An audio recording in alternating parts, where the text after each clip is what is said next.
ಒತ್ತಾಯದ ಗಂಟು ಕಿಟಕಿಯಿಂದ ಬರ್ತಾ ಇರೋ ತಂಗಾಳಿ ಅನ್ವಿತಾಳ ಮುಖದ ಮೇಲೆ ಅಲೆದಾಡ್ತಾ ಇತ್ತು. ಆದರೆ ಅವಳ ಮನಸ್ಸಿನಲ್ಲಿ ಮಾತ್ರ ಬಿರುಗಾಳಿ ಎದ್ದಿತ್ತು. ಕೈಯಲ್ಲಿದ್ದ ಮೆಹಂದಿ ಇನ್ನೂ ಹಸಿಯಾಗಿಯೇ ಇತ್ತು, ಆದರೆ ಅದರ ಕೆಂಪು ಬಣ್ಣ ಅವಳಿಗೆ ರಕ್ತದ ಕಲೆಯಂತೆ ಕಾಣ್ತಿತ್ತು. ನಾಳೆ ಅವಳ ಮದುವೆ. ಯಾರ ಜೊತೆ? ಯಾರನ್ನು ಅವಳು ಜೀವನದಲ್ಲಿ ಒಮ್ಮೆಯೂ ಸರಿಯಾಗಿ ನೋಡಿಲ್ವೋ, ಯಾರ ಜೊತೆ ಒಂದು ನಿಮಿಷವೂ ಮಾತಾಡಿಲ್ವೋ ಅಂತಹ ವ್ಯಕ್ತಿಯ ಜೊತೆ ತನ್ನ ಬದುಕನ್ನ ಹಂಚಿಕೊಳ್ಳಿಕ್ಕೆ ಹೊರಟಿದ್ದಾಳೆ. ಅನ್ವಿತಾ, ಇನ್ನೂ ರೆಡಿಯಾಗಿಲ್ವೇನಮ್ಮ? ಕೆಳಗೆ ಅಕ್ಕಪಕ್ಕದ ಮನೆಯವರೆಲ್ಲ ರೆಡಿಯಾಗಿ ಬಂದಿದ್ದಾರೆ, ಬೇಗ ಬಾ ಎನ್ನುತ್ತಾ ಅವಳ ತಾಯಿ ಸುಮಿತ್ರಾ ಕೋಣೆಯೊಳಗೆ ಬಂದರು. ಅವರ ಕಣ್ಣುಗಳಲ್ಲಿ ಮಗಳ ಮದುವೆಯ ಸಂಭ್ರಮ ಇತ್ತು. ಆದರೆ ಅನ್ವಿತಾಳ ಕಣ್ಣುಗಳಲ್ಲಿ ಸುರಿಯಲು ಸಿದ್ಧವಾಗಿದ್ದ ಮೌನ ಕಣ್ಣೀರು ಅವರಿಗೆ ಯಾಕೋ ಕಾಣಿಸ್ತಾನೇ ಇಲ್ಲ. ಅಮ್ಮ, ನನಗೆ ಈ ಮದುವೆ ಬೇಡ ಅಂತ 1000 ಸಲ ಹೇಳಿದ್ರು ನೀವು ಕೇಳಲೇ ಇಲ್ಲ ಅಲ್ವಾ? ಅನ್ವಿತಾಳ ಧ್ವನಿ ನಡುಗ್ತಾನೆ ಇತ್ತು. ಸುಮಿತ್ರಾ ಮಾತ್ರ ಸಮಾಧಾನ ಮಾಡೋ ನಾಟಕದಲ್ಲಿ ಹತ್ತಿರ ಬಂದ್ರು. ನೋಡಮ್ಮ, ಅಭಿಮನ್ಯು ತುಂಬ ಒಳ್ಳೆ ಹುಡುಗ, ದೊಡ್ಡ ಮನೆತನ, ಸಂಸ್ಕಾರ ಇರುವಂಥವ್ರು, ನಿನ್ನನ್ನು ಚೆನ್ನಾಗಿ ನೋಡ್ಕೊಳ್ತಾರೆ ಕಣೆ. ಅಪ್ಪನ ಗೌರವಕ್ಕೋಸ್ಕರ ಆದರೂ ನೀನು ಈ ಮದುವೆಗೆ ಒಪ್ಕೊಳ್ಳೇಬೇಕಾಗತ್ತೆ. ಗೌರವ, ಈ ಒಂದು ಪದ ಅನ್ವಿತಾಳ ಎಷ್ಟೋ ಕನಸುಗಳನ್ನು ಕತ್ತು ಹಿಸುಕಿ ಕೊಂದ್ಬಿಟ್ಟಿದೆ. ಅವಳಿಗೆ ಓದಬೇಕಿತ್ತು, ತಂದೆಯಾದ ಗುರಿ ಮಾಡ್ಕೋಬೇಕಾಗಿತ್ತು, ಆದರೆ ಈಗ ಎಲ್ಲವೂ ಒಂದು ಅಪರಿಚಿತನ ಮನೆಯ 4 ಗೋಡೆಗಳ ಮಧ್ಯೆ ಬಂದಿಯಾಗುವ ಮುನ್ಸೂಚನೆ ನೀಡ್ತಾ ಇತ್ತು. ಮದುವೆಯ ಮಂಟಪ ಹೂಗಳಿಂದ, ವಿದ್ಯುತ್ ದೀಪಗಳಿಂದ ಜಗಮಗಿಸ್ತಾ ಇತ್ತು. ಮಂಗಳವಾದ್ಯಗಳ ಸದ್ದು ಆ ಇಡೀ ಪರಿಸರವನ್ನ ತುಂಬಿತ್ತು. ಆದರೆ ಅನ್ವಿತಾಳಿಗೆ ಆ ಸದ್ದು ತನ್ನ ಸಾವಿನ ಮೆರವಣಿಗೆಯಂತೆ ಕೇಳಿಸ್ತಾ ಇತ್ತು. ಭಾರವಾದ ರೇಷ್ಮೆ ಸೀರೆ, ಮೈ ತುಂಬ ಚಿನ್ನದ ಒಡವೆಗಳು ಅವಳಿಗೆ ಕಬ್ಬಿಣದ ಸರಪಳಿಗಳಂತೆ ಭಾಸವಾಗ್ತಿತ್ತು. ಅಭಿಮನ್ಯು ಮಂಟಪದ ಮೇಲೆ ಬಂದು ಕುಳಿತಿದ್ದ. ಬಿಳಿ ಪಂಚೆ ಶಾರ್ಟ್ನಲ್ಲಿ ಅವನು ಗಂಭೀರವಾಗಿ ಅವಳ ರಾಜಕುಮಾರನ ರೀತಿ ಕಾಣ್ತಿದ್ದ. ಅವನ ಮುಖದಲ್ಲಿ ಮದುವೆ ಸಡಗರಕ್ಕಿಂತ ಹೆಚ್ಚಾಗಿ ಒಂದು ರೀತಿ ಅನಿವಾರ್ಯತೆ ಅನ್ನೋದು ಕಾಣ್ತಾ ಇದೆ. ಇಬ್ಬರ ಕಣ್ಣುಗಳು ಒಮ್ಮೆಯೂ ಕೂಡ ಸಂಧಿಸಲಿಲ್ಲ. ವಧುವನ್ನ ಮಂಟಪಕ್ಕೆ ಕರೆತನ್ನಿ. ಪುರೋಹಿತರ ಈ ಮಾತು ಅನ್ವಿತಾಳ ಎದೆಯಲ್ಲಿ ನಡುಕವನ್ನ ಹುಟ್ಟಿಸ್ತು. ಅವಳು ಅತ್ತೆ ಮಾವಂದಿರ ಆಶೀರ್ವಾದ ಪಡೆದು ಮಂಟಪದತ್ತ ನಡೆದಳು. ಅವಳ ಪ್ರತಿ ಹೆಜ್ಜೆಯೂ ಭಾರವಾಗಿತ್ತು. ಅಭಿಮನ್ಯುವಿನ ಪಕ್ಕದಲ್ಲಿ ಕುಳಿತಾಗ ಅವನ ದೇಹದಿಂದ ಬರುತ್ತಿದ್ದ ಆಪ್ತವಾದ ಪರ್ಫ್ಯೂಮ್ ವಾಸನೆ ಅವಳಿಗೆ ಹೊಸಬರೊಬ್ಬರು ತನ್ನ ಜೀವನದ ಅತಿ ಹತ್ತಿರದ ಜಾಗಕ್ಕೆ ಬರ್ತಾ ಇದ್ದಾರೆ ಅನ್ನೋ ಅರಿವು ಮೂಡಿಸುತ್ತೆ. ಮಾಂಗಲ್ಯಂ ತಂತುನಾನೇನ ಮಮ ಜೀವನ ಹೇತುನ ಮಂತ್ರಗಳು ಮುಳುಗಿದ್ವು. ಅಭಿಮನ್ಯು ಅನ್ವಿತಾಳ ಕೊರಳಿಗೆ ಮಾಂಗಲ್ಯ ಸರವನ್ನ ಕಟ್ಟಿದ್ದ. ಅನ್ವಿತಾ ಕಣ್ಣು ಮುಚ್ಚಿಕೊಂಡ್ಳು. ಆ ಕ್ಷಣದಲ್ಲಿ ಅವಳ ಮನಸ್ಸಿನಲ್ಲಿ ಅಪ್ಪನ ಮುಖ ಮೂಡ್ಬಂತು. ಅವರ ಗೌರವ ಉಳಿಸಲು ಅವಳು ಇಂದು ತನ್ನ ಇಡೀ ಭವಿಷ್ಯವನ್ನೇ ಒತ್ತೆ ಇಟ್ಟಿದ್ಲು. ಈಗ ಹೊಸ ಮನೆ, ಅಪರಿಚಿತರ ಆದಿ. ಮದುವೆ ಮುಗಿದ ಅಭಿಮನ್ಯುವಿನ ಮನೆಗೆ ಬಂದಾಗ ರಾತ್ರಿ 11 ಗಂಟೆ. ತುಂಬ ಹೊತ್ತಾಗಿತ್ತು. ಆ ದೊಡ್ಡ ಬಂಗಲೆ ಅನ್ವಿತಾಳಿಗೆ ಜೈಲಿಗಿಂತ ಕಡಿಯಾಗಿ ಕಾಣ್ತು. ಅನ್ವಿತಾ, ನೀನು ತುಂಬ ಸುಸ್ತಾಗಿರ್ಬೇಕು. ನಿನ್ನ ರೂಮಿಗೆ ಹೋಗಿ ರೆಸ್ಟ್ ತಗೋಮ್ಮ. ಅತ್ತೆ ಪ್ರೇಮ ಅವರು ಪ್ರೀತಿಯಿಂದಲೇ ಹೇಳಿದ್ರು. ಆದರೆ ಆ ಪ್ರೀತಿಯಲ್ಲಿ ತನಗೆ ಬೇಕಾದ ಸ್ವಾತಂತ್ರ್ಯ ಸಿಗ್ತದೆಯೇ ಎಂಬ ಭಯ ಅನ್ವಿತಾಳದಾಗಿತ್ತು. ರೂಮಿನೊಳಗೆ ಕಾಲಿಟ್ಟಾಗ ಅಲ್ಲಿನ ಹೂವಿನ ಅಲಂಕಾರ ಅವಳಿಗೆ ವ್ಯಂಗ್ಯ ಮಾಡಿದಂಗಾಯ್ತು. ಅಭಿಮನ್ಯು ಮಾತ್ರ ಆಗ್ಲೇ ಕಿಟಕಿ ಹತ್ತಿರ ನಿಂತು ಹೊರಗೆ ನೋಡ್ತಾ ಇದ್ದಾನೆ. ಮದುವೆ ಬಟ್ಟೆನೆಲ್ಲ ಬದಲಾಯಿಸಿ ಕ್ಯಾಶುವಲ್ ಟೀ ಶರ್ಟಲ್ಲಿ ಅವನು ತುಂಬ ಶಾಂತವಾಗಿ ಕಂಡ. ಹಲವು ನಿಮಿಷಗಳ ಮೌನದ ನಂತರ ಅಭಿಮನ್ಯು ಮಾತಾಡ್ತಾನೆ. ನೋಡನ್ವಿತಾ. ಅನ್ವಿತಾ ನಡುಗುತ್ತಾ ಅವನತ್ತ ನೋಡಿದ್ಲು. ಈ ಮದುವೆ ನಿನ್ನ ಇಷ್ಟವಿಲ್ಲದೆ ನಡೆದಿದೆ ಅಂತ ನನಗೂ ಗೊತ್ತು. ನನಗೂ ಅಷ್ಟೇನೆ. ನನಗೂ ಇಷ್ಟ ಇಲ್ಲ. ಅಪ್ಪನ ಹಠಕ್ಕಾಗಿ ನಾನು ಇದಕ್ಕೆ ಖಂಡಿತ ಒಪ್ಕೊಳ್ಳೇಬೇಕಾಗಿರೋ ಪರಿಸ್ಥಿತಿ ಬಂದ್ಬಿಡ್ತು. ಆದ್ದರಿಂದ ನಾನು ನಿನ್ನ ಮೇಲೆ ಯಾವುದನ್ನು ಒತ್ತಾಯ ಮಾಡಲ್ಲ. ಈ ರೂಮ್ನಲ್ಲಿ ನಾನು ಹೇಗೋ ನೀನು ಹಾಗೆ. ನಾವಿಬ್ಬರು ಕೇವಲ ಅಪರಿಚಿತ ಗೆಳೆಯರಂತೆ ಇರೋಣ ಅಷ್ಟೇ.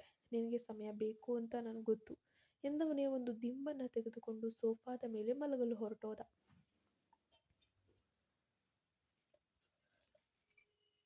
ಅನ್ವಿತಾಳಿಗೆ ಆಶ್ಚರ್ಯ ಕಾದಿತ್ತು. ಮದುವೆಯಾಗಿ ವಾರ ಕಳೆದರೂ ಕೂಡ ಅನ್ವಿತಾಳ ಮನೆಯಲ್ಲಿ ಒಬ್ಬ ಅತಿಥಿಯಂತೆಯೇ ಬದುಕ್ತಾ ಇದ್ಲು. ಯಾರೊಂದಿಗೂ ಹೆಚ್ಚು ಬೆರೀತಾ ಇರಲಿಲ್ಲ, ಮಾತಾಡ್ತಾ ಇರಲಿಲ್ಲ, ಕೂರ್ತಾ ಇರಲಿಲ್ಲ, ಸರಿಯಾಗಿ ಊಟ ಕೂಡ ಮಾಡ್ತಾ ಇರಲಿಲ್ಲ. ಅಭಿಮನ್ಯು ಅವಳನ್ನು ತುಂಬ ಚೆನ್ನಾಗೇ ಗಮನಿಸ್ತಾ ಇದ್ದ. ಆದರೂ ಕೂಡ ಏನೂ ಹೇಳೋಕೆ ಹೋಗ್ತಾ ಇರಲಿಲ್ಲ. ಆದರೆ ಅಂದು ಸಂಜೆ ನಡೆದ ಒಂದು ಘಟನೆ ಎಲ್ಲವನ್ನ ಬದಲಾಯಿಸ್ಬಿಡ್ತು. ಅನ್ವಿತಾ ತನ್ನ ಹಳೆಯ ಕಾಲೇಜು ಫೈಲ್ ಒಂದನ್ನು ಬಿಡಿಸಿ ನೋಡ್ತಾ ಇದ್ದಾಳೆ. ಅದರಲ್ಲಿ ಅವಳು ಕಷ್ಟಪಟ್ಟು ಪಡೆದಿರುವಂತಹ ಬೆಂಗಳೂರಿನ ದೊಡ್ಡ ಕಂಪನಿಯೊಂದರ ಅಪಾಯಿಂಟ್ಮೆಂಟ್ ಲೆಟರ್ ಇತ್ತು. ಮದುವೆಯ ಗದ್ದಲದಲ್ಲಿ ಅವಳು ಅದನ್ನು ಮರೆತು ಹೋಗಿದ್ಲು. ಮುಂದಿನ ಸೋಮವಾರ ಅವಳು ಕೆಲಸಕ್ಕೆ ಸೇರಬೇಕಾಗಿತ್ತು. ಹೊಸ್ತಿಲಲ್ಲಿ ಬಂದು ನಿಂತ ಅಭಿಮನ್ಯು ಅವಳ ಕೈಯಲ್ಲಿದ್ದ ಪೇಪರ್ಸ್ನ ನೋಡಿ ಕೇಳ್ದ, ಏನಿದೆ ಅನ್ವಿತಾ ಅಂತ. ಅನ್ವಿತಾ ಧೈರ್ಯವನ್ನ ತಂದ್ಕೊಂಡು ಹೇಳಿದ್ಲು, ಇದು ನನ್ನ ಕೆಲಸದ ಆರ್ಡರ್ ಕಾಪಿ. ನಾನು ಮುಂದಿನ ವಾರ ಬೆಂಗಳೂರಿಗೆ ಹೋಗಬೇಕು. ಅಭಿಮನ್ಯು ಒಂದು ಕ್ಷಣ ಸ್ತಬ್ಧನಾಗಿಬಿಟ್ಟ. ನಂತರ ಗಂಭೀರವಾದ ಧ್ವನಿಯಲ್ಲಿ ಹೇಳಿದ, ಇದು ಸಾಧ್ಯವಿಲ್ಲ ಅನ್ಸುತ್ತೆ ಅನ್ವಿತಾ. ನಮ್ಮ ಮನೆಯ ಸೊಸೆ ಹೊರಗಡೆ ಹೋಗಿ ಕೆಲಸ ಮಾಡುವುದು ಅಪ್ಪನಿಗೆ ಸುತಾರಾಮ್ ಇಷ್ಟ ಇಲ್ಲ. ಅದರಲ್ಲೂ ಈಗ ತಾನೇ ಮದುವೆಯಾಗಿದೆ. ವಾರ ಕೂಡ ಕಳೆದಿಲ್ಲ. ನೀನು ಇಲ್ಲೇ ಇರಬೇಕು. ಅನ್ವಿತಾಳ ಎದೆಯಲ್ಲಿ ಸಿಟ್ಟು ಅನ್ನೋದು ಹುಕ್ಕಿ ಹುಕ್ಕಿ ಬಂತು. ಇಷ್ಟು ದಿನ ಅತ್ತಿಕ್ಕಿದ ಆಕ್ರೋಶ ಒಮ್ಮೆಲೆ ಹೊರಬಂದ್ಬಿಡ್ತು. ನಿಮ್ಮಪ್ಪನಿಷ್ಟ, ನಿಮ್ಮನೆ ಸಂಪ್ರದಾಯ, ಇವುಗಳ ಮಧ್ಯೆ ನನ್ನ ಇಷ್ಟಕ್ಕೆ ಬೆಲೆನೇ ಇಲ್ವಾ? ನಿಮ್ಮ ಮನೆಗೆ ಮದುವೆಯಾಗಿ ಬಂದವಳು ನಿಮ್ಮನೆ ಆಸ್ತಿ ಅಲ್ಲ. ನನಗೂ ಒಂದು ಬದುಕಿದೆ, ನನಗೂ ಆಸೆ ಇದೆ, ನನ್ನದೇ ಆದ ನನ್ನ ಕನಸುಗಳಿದೆ. ನಾನು ನನ್ನ ಕಾಲ ಮೇಲೆ ನಾನು ನಿಂತ್ಕೋಬೇಕು. ನಾನು ನನ್ನದೇ ಬದುಕನ್ನು ಬದುಕಬೇಕು. ನೋಡನ್ವಿತಾ, ಬೊಬ್ಬೆ ಹೊಡಿಬೇಡ. ನಿನಗೆ ಏನು ಬೇಕೋ ಅದನ್ನು ನಾನು ತಂದು ಕೊಡ್ತೀನಿ. ಆದರೆ ಕೆಲಸದ ಹಠ ಬೇಡ ಎಂದು ಅಭಿಮನ್ಯು ಕೂಡ ಧ್ವನಿಯನ್ನು ಹೇರಿಸ್ತಾ ಮಾತಾಡ್ತಾನೆ. ನನಗೆ ಬೇಕಿರೋದು ನಿಮ್ಮ ಹಣ ಅಲ್ಲ, ನನ್ನ ಸ್ವಾಭಿಮಾನ. ಈ ಮದುವೆಯೇ ಒಂದು ಬಲವಂತ, ಅದು ನಿಮಗೂ ಗೊತ್ತು. ಈಗ ನನ್ನ ವೃತ್ತಿ ಬದುಕನ್ನು ಬಲಿ ಕೊಡಬೇಕಾ? ನನ್ನನ್ನು ನಾನು ಬಲಿ ಕೊಟ್ಟಾಯಿತು. ನೀವು ನನ್ನನ್ನು ಮದುವೆಯಾಗಿ ಒಬ್ಬ ಹೆಂಡತಿಯಾಗಿ ಅಲ್ಲ, ಮನೆಯ ಮೂಲೆಯಲ್ಲಿರೋ ಶೋ ಪೀಸ್ ಮಾಡೋಕೆ ಅನಿಸುತ್ತೆ. ಅನ್ವಿತಾ ಕಣ್ಣುಗಳಲ್ಲಿ ಬೆಂಕಿ ಇತ್ತು. ಅಭಿಮನ್ಯು ಸಿಟ್ಟಿನಿಂದ ಅವಳ ಹತ್ತಿರ ಬಂದು ನಿಂತ. ಅವರಿಬ್ಬರ ನಡುವಿನ ಅಂತರ ತುಂಬ ಅಂದರೆ ತುಂಬ ಕಡಿಮೆ ಇತ್ತು. ನಾನು ನಿನಗೆ ಗೌರವ ಕೊಡ್ತಿರೋದನ್ನು ನನ್ನ ದೌರ್ಬಲ್ಯ ಅನ್ಕೋಬೇಡ. ಈ ಮನೆಯಲ್ಲಿ ಇರಬೇಕಾದ್ರೆ ಇಲ್ಲಿನ ರೀತಿ ರಿವಾಜನ್ನು ನೀನು ಖಂಡಿತ ಪಾಲಿಸಲೇಬೇಕಾಗತ್ತೆ. ಅದನ್ನೇ ನಾನು ಹೇಳ್ತಾ ಇರೋದು. ನಿಮ್ಮ ಗೌರವ ಉಳಿಸ್ಕೊಳ್ಳೋಕೆ ನನ್ನನ್ನು ಯಾಕೆ ಬಲುಪಶು ಮಾಡ್ತಾ ಇದ್ದೀರಿ ಅಂತ. ನೀವು ಅಷ್ಟೊಂದು ಮಹಾನ್ ವ್ಯಕ್ತಿಗಳಾಗಿದ್ದರೆ ಅದೇ ಮದುವೆ ಮಂಟಪದಲ್ಲೇ ನನಗೆ ಈ ಮದುವೆ ಇಷ್ಟ ಇಲ್ಲ ಅಂತ ಹೇಳಬೇಕಾಗಿತ್ತು. ಅನ್ವಿತಾ ಅಳುತ್ತಾ ಕಿರುಚಾಡಿದ್ಲು, ಹರಿಚಾಡಿದ್ಲು, ಜೋರಾಗಿ ಮಾತಾಡೋಕೆ ಶುರು ಮಾಡಿದ್ಲು. ಅಭಿಮನ್ಯು ಅಲ್ಲಿ ಉತ್ತರಿಸಲಾಗದೆ ಅಲ್ಲಿಂದ ಹೊರ ಬಂದ್ಬಿಡ್ತಾನೆ. ರೂಮಿನ ಬಾಗಿಲು ಜೋರಾಗಿ ಶಬ್ದ ಮಾಡುತ್ತಾ ಮುಚ್ಚಿಕೊಳ್ತು. ಅನ್ವಿತಾ ಸೋಫಾದ ಮೇಲೆ ಕುಸಿದು ಅಳಲು ಆರಂಭಿಸಿದ್ಲು. ಬಾಗಿಲು ಬಡಿದ ಶಬ್ದಕ್ಕೆ ಇಡೀ ಮನೆ ನಡುಗ್ತಾ ಇತ್ತು. ಅನ್ವಿತಾ ಹಾಸಿಗೆ ಮೇಲೆ ಮುಖ ಹೂತಿಟ್ಟು ಬಿಕ್ಕಿ ಬಿಕ್ಕಿ ಅಳ್ತಾ ಇದ್ಲು. ಅಭಿಮನ್ಯು ಕೋಪದಲ್ಲಿ ಹೊರಗೆ ಹೋಗಲು ಹೋದಾಗ ಎದುರಿಗೆ ಅತ್ತೆ ಪ್ರೇಮ ನಿಂತಿದ್ರು. ಅವರ ಮುಖ ತುಂಬ ಅಂದರೆ ತುಂಬ ಗಂಭೀರವಾಗಿತ್ತು. ಅಮ್ಮ, ನೀವಿಲ್ಲಿ? ಅಭಿಮನ್ಯು ತಡಬಡಾಯಿಸಿದ. ಪ್ರೇಮ ಅವರು ಮಗನನ್ನ ಸರಿಸುತ್ತಾ ರೂಮಿನ ಒಳಗೆ ಬಂದರು. ಸೋಫಾದ ಮೇಲೆ ಚೆಲ್ಲಾಪಿಲ್ಲಿಯಾಗಿ ಬಿದ್ದಿದ್ದ ಆ ಅಂಕಪಟ್ಟಿಗಳು ಮತ್ತು ಅಪಾಯಿಂಟ್ಮೆಂಟ್ ಲೆಟರನ್ನು ನೋಡಿದ್ರು.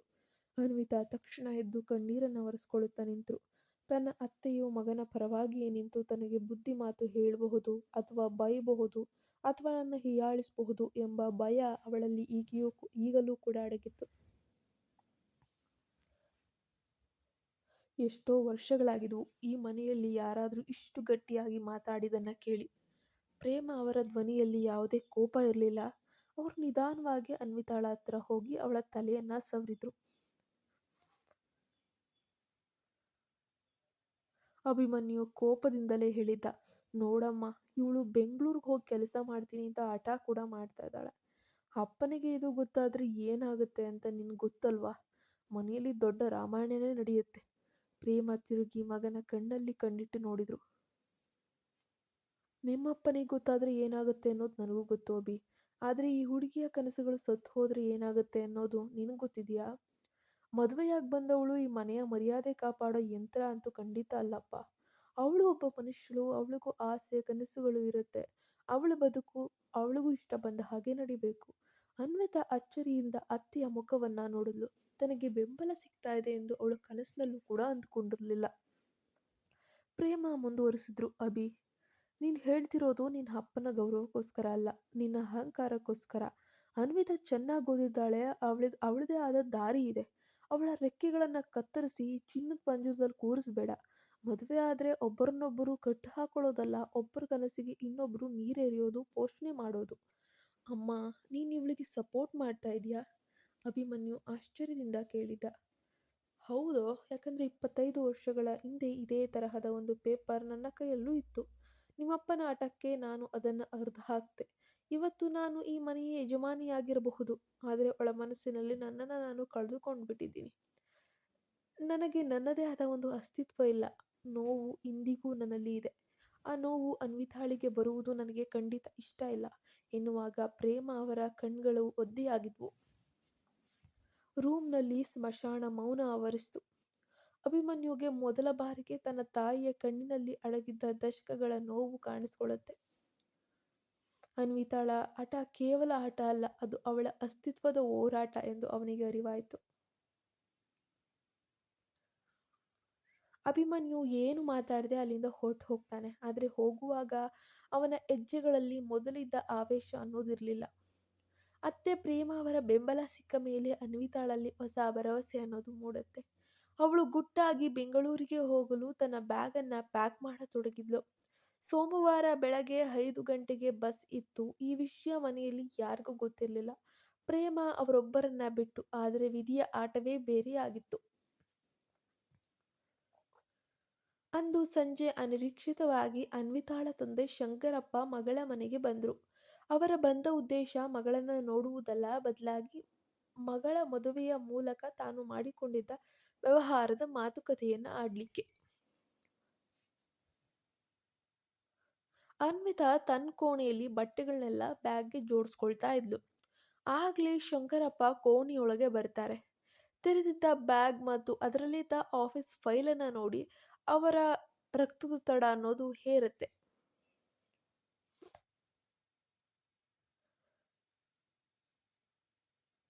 ಇದೇನಿದೆ ಅನ್ವಿತಾ, ಈ ಬ್ಯಾಗ್ ಯಾಕೆ ರೆಡಿ ಮಾಡ್ತಿದ್ದೀಯಾ? ಅವರ ಧ್ವನಿ ಇಡೀ ಮನೆಗೆ ಕೇಳಿಸುವಂತಿತ್ತು. ಅನ್ವಿತಾ ಬೆಚ್ಚಿ ಬಿದ್ಲು. ಅಪ್ಪ, ಅದು ನಾನು ಕೆಲ್ಸಕ್ಕೆ ಸೇರ್ಬೇಕಾಗಿತ್ತು. ಬೆಂಗಳೂರಿಗೆ ಹೋಗ್ತಾ ಇದ್ದೀನಿ. ಬೆಂಗಳೂರಿಗ? ಯಾವ ಕೆಲಸ? ಯಾರನ್ನು ಕೇಳಿ ನಿರ್ಧಾರ ತಗೊಂಡೆ? ಶಂಕರಪ್ಪ ಬ್ಯಾಗನ್ನು ಎತ್ತಿ ದೂರ ಎಸೆದ್ರು. ಬಟ್ಟೆಗಳೆಲ್ಲ ನೆಲದ ಮೇಲೆ ಚೆಲ್ಲಾಪಿಲ್ಲಿಯಾದವು. ನೀನು ಈ ಮನೆ ಸೊಸೆ, ಗೌರವಾನ್ವಿತ ಮನೆತನದ ಸೊಸೆ. ಬೀದಿಯಲ್ಲಿ ಹೋಗೋ ಹಾಗೆ ಕೆಲಸಕ್ಕೆ ಹೋಗ್ತೀನಿ ಅಂತೀಯಲ್ಲ, ನನ್ನ ಮರ್ಯಾದೆ ಏನಾಗಬೇಕು? ಅಷ್ಟರಲ್ಲಿ ಗಲಾಟೆ ಕೇಳಿ ಅಭಿಮನ್ಯು ಮತ್ತು ಪ್ರೇಮ ಅಲ್ಲಿಗೆ ಓಡ್ ಬರ್ತಾರೆ. ಏನಾಯ್ತು ಮಾವನವ್ರೆ, ಯಾಕೆ ಇಷ್ಟೊಂದು ಸಿಟ್ಟು ಮಾಡ್ತಿದ್ದೀರಿ? ಅಭಿಮನ್ಯು ಕೂಡ ಕೇಳ್ದ. ನೋಡು ಅಭಿ, ನೀನು ಹೆಂಡತಿ ಮಾಡ್ತಿರೋ ಕೆಲಸ ನೋಡು. ನೀವಿಬ್ಬರ ಸಂಬಂಧ, ನಮ್ಮ ವ್ಯವಹಾರ ಎಲ್ಲವನ್ನ ಮಣ್ಣು ಪಾಲು ಮಾಡೋಕೆ ಹೊರಟಿದ್ದಾಳೆ ಈ ಹೆಣ್ಣು. ಇವಳು ಬೆಂಗಳೂರಿಗೆ ಹೋದ್ರೆ ಸಮಾಜದಲ್ಲಿ ನನ್ನ ತಲೆ ಎತ್ತಿ ಓಡಾಡೋಕೆ ಸಾಧ್ಯ ಇದೆಯಾ? ಖಂಡಿತ ಸಾಧ್ಯ ಇಲ್ಲ. ಶಂಕರಪ್ಪ ಕಿರ್ಚ್ತಾ ಇದ್ರು. ಅನ್ವಿತಾ ಕಣ್ಣೀರು ಹಾಕುತ್ತಲೇ ಎದ್ದು ನಿಂತಳು. ಮರ್ಯಾದೆ ಮರ್ಯಾದೆ, ಇದೊಂದೇ ಪದಾನ ಅಪ್ಪ ನಿಮಗೆ ಗೊತ್ತಿರೋದು? ನಿಮ್ಮ ಮರ್ಯಾದೆ ಉಳಿಸೋಕೆ ನಾನು ಬಲವಂತವಾಗಿ ಮದುವೆ ಮಾಡಿಕೊಂಡೆ. ಅದು ಹಾಳಾಗೋಗ್ಲಿ ಅಂತ ಈಗ ನನ್ನ ವೃತ್ತಿ ಬದುಕನ್ನು ಬಲಿ ಕೊಡಬೇಕಾ? ಅಸಲಿಗೆ ನಿಮ್ಮ ವ್ಯವಹಾರಕ್ಕೂ ನನ್ನ ಕೆಲಸಕ್ಕೂ ಏನು ಸಂಬಂಧ? ನನ್ಗೆ ಗೊತ್ತಿಲ್ಲದೆ ನೀವು ಏನೇನು ವ್ಯವಹಾರ ಮಾಡ್ತಾ ಇದ್ದೀರಾ ಅಪ್ಪ? ಶಂಕರಪ್ಪ ಅವರ ಮುಖ ಕ್ಷಣಕಾಲ ಬಿಳಿಸ್ಕೊಂಡಿತ್ತು. ಅವರು ಒಂದು ಕ್ಷಣ ತಡಬಡಾಯಿಸಿ ನಂತರ ಅಬ್ಬರಿಸಿದರು.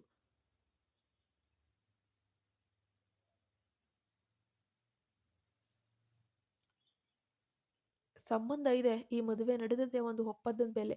ನೀನು ಈ ಮನೆಯಲ್ಲಿ ಸುಗುಣವತಿಯಾಗಿ ಸೊಸೆಯಾಗಿರ್ತೀಯ ಅನ್ನೋ ಭರವಸೆ ಮೇಲೆ ನಾನು ಸಾಲ ತಗೊಂಡಿದ್ದೀನಿ. ನೀನೇನಾದರೂ ಈಗ ಇಲ್ಲಿಂದ ಹೋದರೆ ಆ ಸಾಲದ ಹೊರೆ ನನ್ನ ಮೇಲೆ ಬೀಳುತ್ತೆ. ನನ್ನನ್ನು ಜೈಲಿಗೆ ಕಳಿಸ್ತೀಯಾ? ಈ ಮಾತು ಕೇಳಿ ಅನ್ವಿತಾ ಮತ್ತು ಅಭಿಮನ್ಯು ಇಬ್ಬರು ದಬ್ಬಾಳಿಕೆಗೆ ಒಳಗಾದಂತೆ ಸ್ತಬ್ಧರಾಗಿ ಬಿಟ್ರು. ಒಪ್ಪಂದ? ಸಾಲ? ಏನಿದು? ಅನ್ವಿತಾಳಿಗೆ ತನ್ನ ತಂದೆ ತನ್ನನ್ನೇ ಮಾರಿ ವ್ಯವಹಾರ ಮಾಡಿದ್ದಾರಾ ಎಂಬ ಅನುಮಾನ ಕಾಡತೊಡಗಿತು. ಅಪ್ಪ, ನೀವು ಏನು ಹೇಳ್ತಿದ್ದೀರಾ ಅಂತ ನಿಮ್ಗೆ ಅರಿವಿದೆಯಾ? ನನ್ನನ್ನು ಮದುವೆ ಮಾಡಿಕೊಟ್ಟಿದ್ದೋ ಅಥವಾ ಈ ಮನೆಗೆ ಹಡ ಇಟ್ಟಿದ್ದೋ? ಅನ್ವಿತಾಳ ಧ್ವನಿ ಸೀಳಿ ಹೋಗಿತ್ತು. ಶಂಕರಪ್ಪ ಏನು ಮಾತಾಡದೆ ಮೌನವಾಗ್ಬಿಟ್ರು. ಅವರ ಮೌನವೇ ಎಲ್ಲವನ್ನ ಹೇಳ್ತಿತ್ತು. ಅಭಿಮನ್ಯು ಈಗ ಮಧ್ಯ ಪ್ರವೇಶಿಸ್ತ. ಅವನಿಗೆ ತನ್ನ ತಂದೆ ಮತ್ತು ಮಾವನವರ ನಡುವೆ ಇಂತಹದ್ದೊಂದು ಕೀಳು ಮಟ್ಟದ ವ್ಯವಹಾರ ನಡೆದಿದೆಯಾ ಎಂಬುದು ಖಂಡಿತ ತಿಳಿದಿರಲಿಲ್ಲ. ಅವನಿಗೆ ಅನ್ವಿತಾ ಮೇಲೆ ಮೊದಲಿಗಿಂತ ಹೆಚ್ಚು ಮರುಕ ಮತ್ತು ಗೌರವ ಅನ್ನೋದು ಉಂಟಾಗುತ್ತೆ. ಅವಳು ಇಷ್ಟು ದಿನ ಯಾಕೆ ಈ ಮದುವೆಯನ್ನು ದ್ವೇಷಿಸ್ತಾ ಇದ್ಲು, ಯಾಕೆ ಪ್ರತಿಯೊಬ್ಬರ ಜೊತೆಯೂ ಕೂಡ ಇರುಸು ಮುರುಸು ಮಾಡ್ಕೊಳ್ತಾ ಇದ್ಲು ಎಂಬುದು ಈಗ ಅವನಿಗೆ ಪೂರ್ತಿಯಾಗಿ ಅರ್ಥವಾಗಿ ಹೋಗುತ್ತೆ.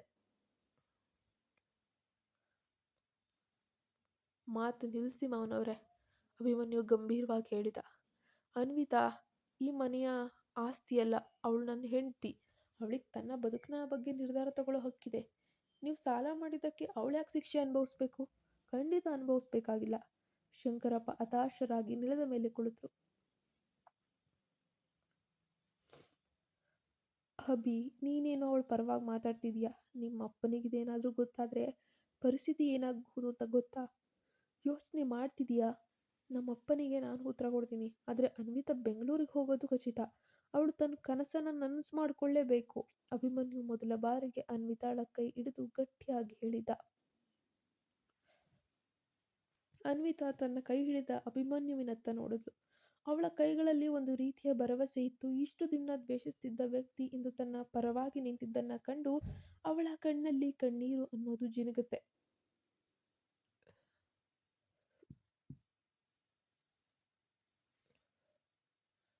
ಆದರೆ ಆ ಕಣ್ಣೀರು ನೋವಿನಿಂದಲ್ಲ, ಒಂದು ಸಣ್ಣ ಕಿರಣದ ಭರವಸೆಯಂತೆ.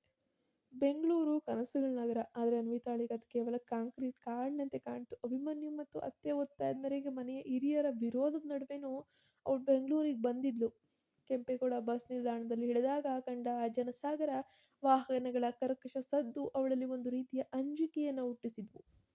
ಅವಳು ಉಳಿದುಕೊಂಡದ್ದು ಪಿಜಿಯ ಒಂದು ಸಣ್ಣ ರೂಮ್ನಲ್ಲಿ. ಮನೆಯಲ್ಲಿ ವಿಶಾಲವಾದ ಕೋಣೆ ಇದ್ದ ಅನ್ವಿತಾಳಿಗೆ 3 ಹುಡುಗಿಯರ ಜೊತೆ ಈ ಸಣ್ಣ ಜಾಗವನ್ನು ಹಂಚಿಕೊಳ್ಳೋದು ನಿಜವಾಗ್ಲೂ ಅಷ್ಟು ಸುಲಭವಾದ ಕೆಲಸ ಖಂಡಿತ ಆಗಿರಲಿಲ್ಲ. ಆ ಒಂದು ಮೊದಲ ರಾತ್ರಿ ಏನಿತ್ತು, ಪಿಜಿಯ ಕಿಟಕಿಯ ಹತ್ತಿರ ಕುಳಿತಾಗ ಅನ್ವಿತಾಳಿಗೆ ತನ್ನ ಮನೆಯ ನೆನಪು ಅನ್ನೋದು ಅತಿಯಾಗಿ ಕಾಡತೊಡಗಿತ್ತು. ತಾಯಿ ಪ್ರೀತಿಯಿಂದ ಉಣಿಸ್ತಾ ಇದ್ದಂತಹ ತುತ್ತು, ಅತ್ತೆ ಪ್ರೇಮ ತೋರಿಸಿದಂತಹ ಮಮತೆ, ಮತ್ತು ಕೊನೆಯ ಕ್ಷಣದಲ್ಲಿ ಅಭಿಮನ್ಯು ಅವಳ ಬ್ಯಾಗ್ನ ಎತ್ಕೊಟ್ಟ, ಕಣ್ಣಲ್ಲೇ ಜಾಗ್ರತೆ ಅಂತ ಹೇಳಿದ ನೋಟ, ಎಲ್ಲವೂ ನೆನಪಾಗಿ ಕಣ್ಣೀರು ಹರಿಯಿತು. ಸಾವಿರಾರು ಜನರ ಮಧ್ಯೆ ಇದ್ದರೂ ತಾನು ಯಾಕೋ ಒಂಟಿತನ ಎಂಬ ಭಾವ ಅವಳನ್ನು ಅತಿಯಾಗಿ ಕಾಡತೊಡಗಿತ್ತು. ಈ ಕ್ಷಣದಲ್ಲಿ ಅವರೆಲ್ಲರೂ ತನ್ನ ಹತ್ತಿರ ಬೇಕು ಅನ್ನಿಸ್ತಾ ಇತ್ತು. ಅನ್ವಿತಾ ಕೆಲಸಕ್ಕೆ ಸೇರಿದ ಕಂಪನಿ ತುಂಬ ಅಂದರೆ ತುಂಬ ದೊಡ್ಡದಾಗೇನೆ ಇತ್ತು. ಆದರೆ ಅಲ್ಲಿನ ವಾತಾವರಣ ಅವಳು ಅಂದುಕೊಂಡಷ್ಟು ಖಂಡಿತ ಸುಲಭವಾಗಿ ಇರಲಿಲ್ಲ, ಬಹಳ ಜಟಿಲವಾಗಿಯೇ ಇತ್ತು. ವರ್ಕ್ ಪ್ರೆಷರ್ ಅನ್ನೋದು ಅತಿಯಾಗೇ ಇತ್ತು. ಕಂಪನಿಯ ಮ್ಯಾನೇಜರ್ ರಾಘವ ಅನ್ನೋನು ಒಬ್ಬ ಕಟ್ಟುನಿಟ್ಟಾದ ವ್ಯಕ್ತಿ. ಇಲ್ಲಿ ರಿಸಲ್ಟ್ ಮುಖ್ಯ, ಭಾವನೆಗಳಲ್ಲ ಅನ್ನೋದು ಅವನ ಮಂತ್ರ. ಅನ್ವಿತಾಳಿಗೆ ಹೊಸ ತಂತ್ರಜ್ಞಾನಗಳನ್ನು ಕಲಿಯೋಕೆ ಸಮಯ ಬೇಕಿತ್ತು, ಆದರೆ ಕೆಲಸದ ಡೆಡ್ಲೈನ್ಗಳು ಅವಳನ್ನು ಉಸಿರುಗಟ್ಟಿಸುವಂತೆ ಮಾಡ್ತಾ ಇದ್ವು. ಪ್ರತಿದಿನ 9 ಗಂಟೆ ಆದರೂ ಕೂಡ ಆಫೀಸ್ ಬಿಡೋದು ಸಾಧ್ಯವೇ ಆಗ್ತಾ ಇರಲಿಲ್ಲ. ಕೆಲವು ಸಹೋದ್ಯೋಗಿಗಳು ಕೂಡ ತುಂಬ ಕೆಟ್ಟದಾಗಿ ವರ್ತಿಸ್ತಾ ಇದ್ರು. ಅವಳು ಹಳ್ಳಿಯಿಂದ ಬಂದವಳು, ಹಳ್ಳಿ ಗುಗ್ಗು, ಮದುವೆಯಾಗಿರೋಳು. ಮದುವೆಯಾಗಿದೆ ಅನ್ನೋ ಕಾರಣಕ್ಕೆ ಅವಳನ್ನು ಕೀಳಾಗಿ ನೋಡ್ತಾ ಇದ್ರು. ಮದುವೆ ಆದಮೇಲೆ ಯಾಕೆ ಇಷ್ಟೊಂದು ಕಷ್ಟಪಡಬೇಕು, ಗಂಡನ ಮನೆಯಲ್ಲಿ ಆರಾಮಾಗಿ ತಿನ್ಕೊಂಡು ಉಣ್ಕೊಂಡು ಇರಬಾರ್ದೆ ಎಂಬ ಚುಚ್ಚು ಮಾತುಗಳು ಅವಳ ಕಿವಿಗೆ ಆವಾಗವಾಗ ಬೀಳ್ತಾ ಇದ್ವು. ಅಂತಹ ಮಾತುಗಳಿಗೆ ಅವಳು ಯಾವುದೇ ರೀತಿಯ ಪ್ರತಿಕ್ರಿಯೆಯನ್ನು ನೀಡ್ತಾ ಇರಲಿಲ್ಲ. ಒಂದು ದಿನ ಅನ್ವಿತಾ ಕೆಲಸದಲ್ಲಿ ಒಂದು ಸಣ್ಣ ತಪ್ಪು ಮಾಡಿಬಿಡ್ತಾಳೆ. ಆ ಒಂದು ಕ್ಷಣದಲ್ಲಿ ರಾಘವ್ ಎಲ್ಲರ ಮುಂದೆ ಅವಳನ್ನು ಅವಮಾನಿಸಿ ಬೈತಾನೆ. ಫ್ಯಾಮಿಲಿ ಡ್ರಾಮಾ ಮಾಡೋಕೆ ಇದು ಮನೆಯಲ್ಲ, ಇದು ಆಫೀಸು. ಕೆಲಸ ಮಾಡೋ ಹಾಗಿದ್ರೆ ಮಾಡು, ಇಲ್ಲ ರಿಸೈನ್ ಮಾಡಿ ಮನೆಗೆ ಹೋಗ್ತಾ ಇರು, ಅಡುಗೆ ಮಾಡ್ಕೊಂಡು ಬಿದ್ದಿರು ಎಂದು ಹೇಳಿದಾಗ ಆ ಮಾತು ಅನ್ವಿತಾಳ ಆತ್ಮಗೌರವಕ್ಕೆ ಪೆಟ್ಟು ನೀಡಿತ್ತು. ಅಂದು ಅವಳು ಆ ರಾತ್ರಿ ರಸ್ತೆಯ ಬದಿಯಲ್ಲಿ ನಿಂತು ಜೋರಾಗಿ ಅತ್ಲು. ತಕ್ಷಣ ಅವಳಿಗೆ ಫೋನ್ ಬಂದಿತ್ತು. ಅದು ಅಭಿಮನ್ಯು ಮಾಡಿದ್ದ ಕರೆ. ಹಲೋ ಅನ್ವಿತಾ, ಹೇಗಿದ್ದೀಯಾ? ಅಭಿಮನ್ಯುವಿನ ಧ್ವನಿಯಲ್ಲಿ ಮೊದಲ ಬಾರಿಗೆ ಕಾಳಜಿ ಇತ್ತು. ಅನ್ವಿತಾ ತನ್ನ ಅಳುವನ್ನು ಹತ್ತಿಕ್ಕಲು ಪ್ರಯತ್ನಿಸಿದ್ಲು, ಆದರೆ ಅವಳ ಬಿಕ್ಕಳಿಕೆ ಅವನಿಗೆ ಕೇಳಿಸ್ತು. ಏನಾಯ್ತು? ಯಾಕೆ? ಯಾರಾದರೂ ಏನಾದರೂ ಅಂದ್ರ? ಒಂಥರ ಇದೆಯಲ್ಲ, ಹುಷಾರಿಲ್ವಾ? ಅವನ ಧ್ವನಿ ಗಾಬರಿಯಿಂದ ಕೂಡಿತ್ತು. ಇಲ್ಲ ಇಲ್ಲ, ಏನಿಲ್ಲ, ಕೆಲಸದ ಒತ್ತಡ ಅಷ್ಟೆ, ಅನ್ವಿತಾ ದಡಬಡಾಯಿಸಿದ್ಲು. ನೋಡು ಅನ್ವಿತಾ, ನೀನು ಅಲ್ಲಿಗೆ ಹೋಗಿದ್ದು ನಿನ್ನ ಸಾಮರ್ಥ್ಯ ಸಾಬೀತುಪಡಿಸೋಕೆ ಹೊರತು ಯಾರೋ ಅಂದ ಮಾತಿಗೆ ಸೋತು ಹೋಗಬೇಡ. ನಿನಗೆ ಈ ಕೆಲಸ ಬೇಡ ಅನಿಸಿದರೆ ಯಾವಾಗ ಬೇಕಾದರೂ ವಾಪಸ್ ಬರ್ಬೋದು. ಈ ಮನೆ ನಿಂದು, ಆದರೆ ಸೋತು ಮಾತ್ರ ವಾಪಸ್ ಬರಬೇಡ ಎಂದು ಅಭಿಮನ್ಯ. ಅವನ ಈ ಮಾತುಗಳು ಅನ್ವಿತಾಳಿಗೆ 1000 ಆನೆಗಳ ಬಲ ನೀಡಿದ್ವು. ತನಗೆ ಬೆಂಬಲವಾಗಿ ಯಾರೂ ಇಲ್ಲ ಅಂದುಕೊಂಡಿದ್ದ ಅವಳಿಗೆ ತನ್ನ ಗಂಡನೇ ಒಂದು ಶಕ್ತಿಯಾಗಿ ನಿಂತಿರುವುದು ಹೊಸದಾದ ಒಂದು ಆಶಾವಾದವನ್ನು ಮೂಡಿಸಿತು.